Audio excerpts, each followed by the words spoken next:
Hello बच्चों, next question है भाई। देखो, छोटा सा क्वेश्चन है। Mass of an object is 10 KG, what is its weight. Weight निकालना है, मास दे रखा है, वेट निकालना है। देखो, पहले तो आपको मास और वेट में अंतर पता होना चाहिए, फर्क क्या है भाई। मास, जितना भी ऑब्जेक्ट में मटेरियल प्रेजेंट है, ठीक है, उसको मास बोलते हैं। मास कभी भी चेंज नहीं हो सकता। वेट क्या होता है, उस जो आपके अंदर मटेरियल है, मतलब जो कोई भी ऑब्जेक्ट है उसके अंदर जो भी मटेरियल है उसको अर्थ, मतलब अर्थ पे निकालना है तो अपनी तरफ खींच रही है, ठीक है। कौन से फोर्स से? ग्रेविटी फोर्स, ठीक है। वेट क्या है? एक फोर्स है। मास क्या है? एक स्केलर क्वांटिटी है जिसको कभी भी चेंज नहीं किया जा सकता। पर वेट क्या होता है? चेंज होता रहता है। किसके कंपेयर में? आप अर्थ पे हो, वो वेट अलग आएगा।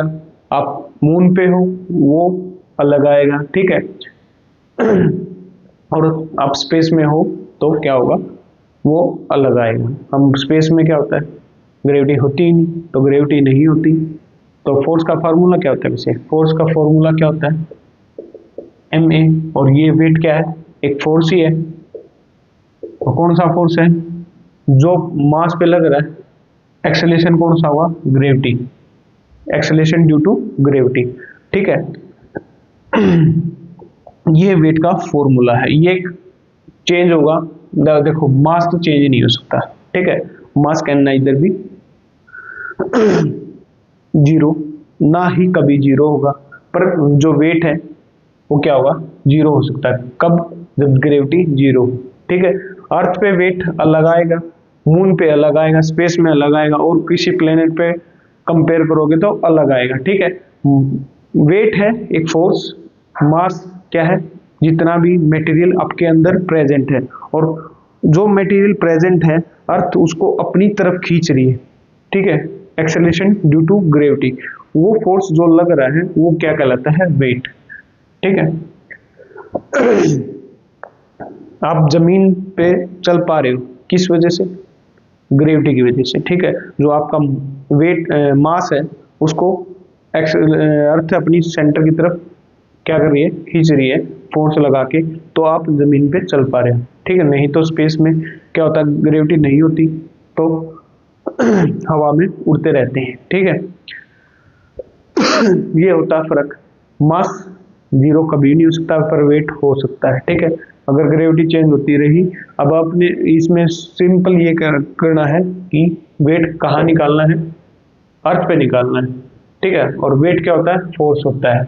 और फोर्स का फॉर्मूला क्या होता है? एम इंटू जी। क्यों जी? क्योंकि अर्थ पे निकालना है, और जी ग्रेविटी है। एक्सेलरेशन ड्यू टू ग्रेविटी किसकी है? अर्थ की निकालनी है। मून की होती तो मून की लगा देते यहाँ पे, ठीक है। तो मास कितना भाई? 10। ग्रेविटी कितनी है? देखो यहाँ पे लिख लेना, मास कितना दे रखा ऑब्जेक्ट का?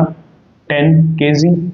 और जो ग्रेविटी है वो क्या है? 9.8 मीटर पर सेकंड स्क्वायर। ये आपकी क्या है?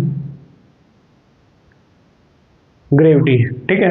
अब नीचे की तरफ लग रहा है तो मतलब क्या है? पॉजिटिव। हमेशा ग्रे एक्सेलरेशन ड्यू टू ग्रेविटी कहाँ लगेगा? नीचे की तरफ, ठीक है। तो क्या आ गया? ये पॉइंट हटाओगे, 10 लगाओगे, कितना आ गया? 98। और फोर्स, वेट क्या है? फोर्स ही है, तो फोर्स की ऐसा यूनिट क्या होती है? न्यूटन, ठीक है। तो वेट आपसे पूछा जाए अब में वेट कितना है, तो आप न्यूटन में आंसर दोगे, ठीक है। मास हमेशा केजी में होता है और वेट हमेशा न्यूटन में होता है, ठीक है।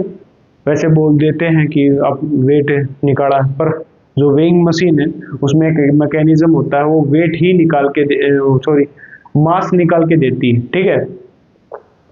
तो वो केजी में होता है। पर आपसे कोई वेट पूछे तो आप क्या दोगे? न्यूटन में आंसर दोगे, ठीक है। वेट क्या होता है?